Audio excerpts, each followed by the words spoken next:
Hello, you guys. How y'all doing? So don't excuse the babies. Okay, so hi. So I'm gonna do this video. So please excuse the sunlight that's bringing brightness in here, in and out. But I want y'all to know that I want to talk about the healthcare industry and what is going on. As you know, I am a student who is getting my bachelor's degree in allied health management. And through this process, y'all, it's been very cool. I think it's great. And I'm in a phase where I'm just trying to figure out what I'm going to end myself in, okay? But one thing I want to tell you that this degree is very broad. Okay, as you know, it says health management. So that means if you are a person who want to be a healthcare manager, you can with this degree.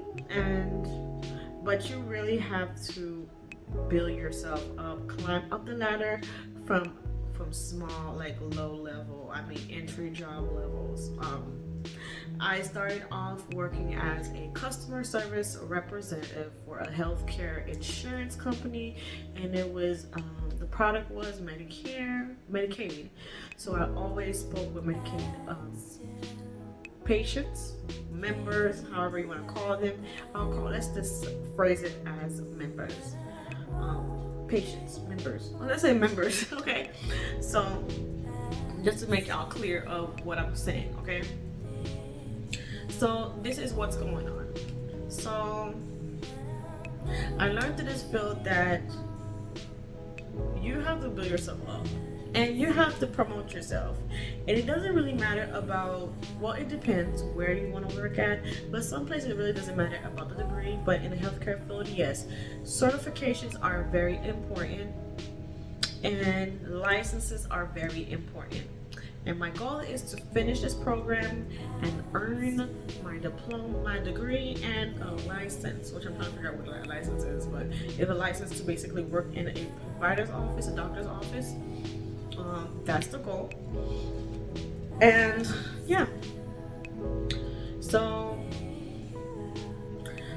when I started working as a customer service representative, one thing I learned is that you really get to know the business side of the insurance a lot. Changing primary care providers, checking the status of any claims, if they are denied, if they're approved, and you get to find out why things are getting denied and why things are not getting paid. And people will start asking you those questions when they call in.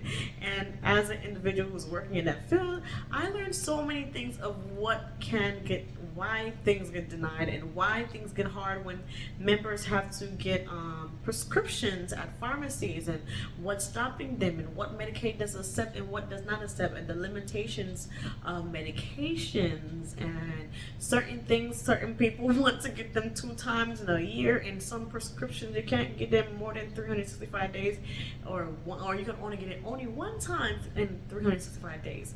There's so many things that I've learned. I also learned that you can actually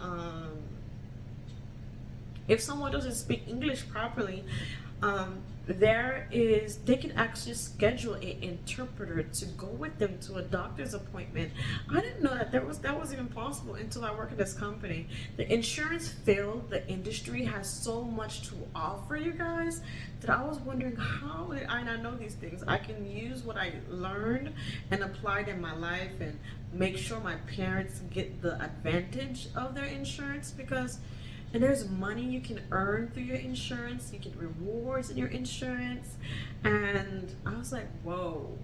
So being a medical coder is one, and learning more about the industry itself is so much. And now I'm working in a company where I do like health risk assessments. I ask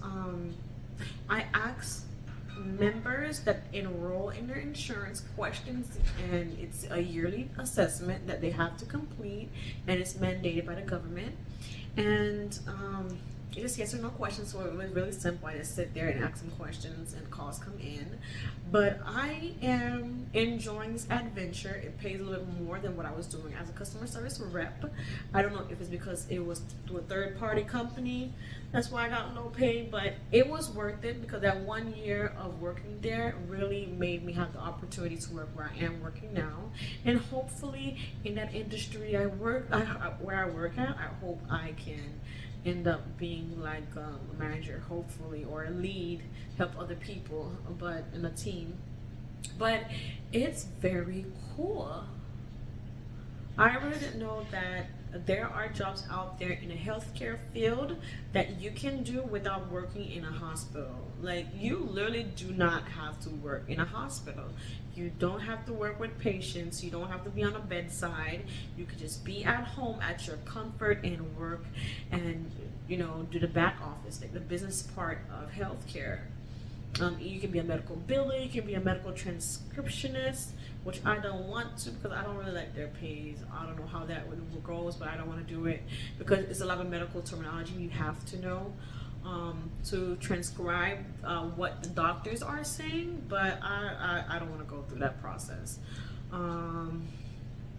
Yeah, so right now it's so interesting. So I because of the opportunity from remote, it actually opened doors for me in the healthcare field where I was offered like a position to work like a translator and translate for members and stuff like that, but I already got a job already, so why would I do that to myself?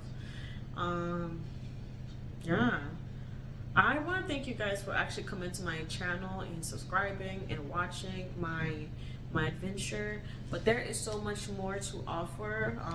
I just can't wait to graduate and tell you all how the process is going. But the healthcare field has really taught me a lot of stuff about Medicaid, Medicare, claims, people complaining. I know now how to file an appeal properly. I've learned how to write a grievance. Like if you don't like a doctor, you don't like how they treating you, you can report them to the insurance company. There's a lot of things like, and when when your claims are not getting paid, there's certain things you have to do. There is a process for that, and there's a time frame for that. So it's so much, but I learned it within a month working there, and I worked there for a year, and I can say there's a lot of reward in the healthcare field. You don't have to work in a hospital, but it all blends in together. But the business side of healthcare is so interesting. You have so much to offer. You have so much positions. There are a lot of empty places that need people to replace or people to place at. And it's like, wow, you just gotta be educated and know certain things to get hired. But communication is key. Key a lot. You have to be empathetic. You have to be, you know, show sympathy also to people because there are people who are struggling out there. There are people who's hurt. There's people that need love. There's people that need people to talk to. And hey, we need you guys. We need people who need to work in the business side of healthcare. And I love it, and I can't wait to get more in depth into it. But if you guys have like any questions, let me know, and I will let y'all know. But working from home, it can have a toll on you because it can be really repetitive work because you're doing the same thing. Things don't really get changed. Sometimes they do change, but you learn, you adjust, and apply what you've learned. And hey, things change, the state change, they make different laws, and you have to learn them and adapt to it and apply it and educate your members, patients, because sometimes they don't know what's out there for them, and we're there to help them. And I'm grateful to work in this industry. I am excited for the adventure, and yeah, we'll see how it goes. But I want to update y'all about the school. I'm almost done. I should have like 2 to 3 classes left to be completely done and over, and I might go for my master's. If not, I might go into another career, but mix it in with healthcare also. So we'll see how that goes, and I can't wait to show you the adventure graduation because it's coming up soon. is coming up soon, y'all. It's coming up. So I gotta catch up with my homework, y'all. Later.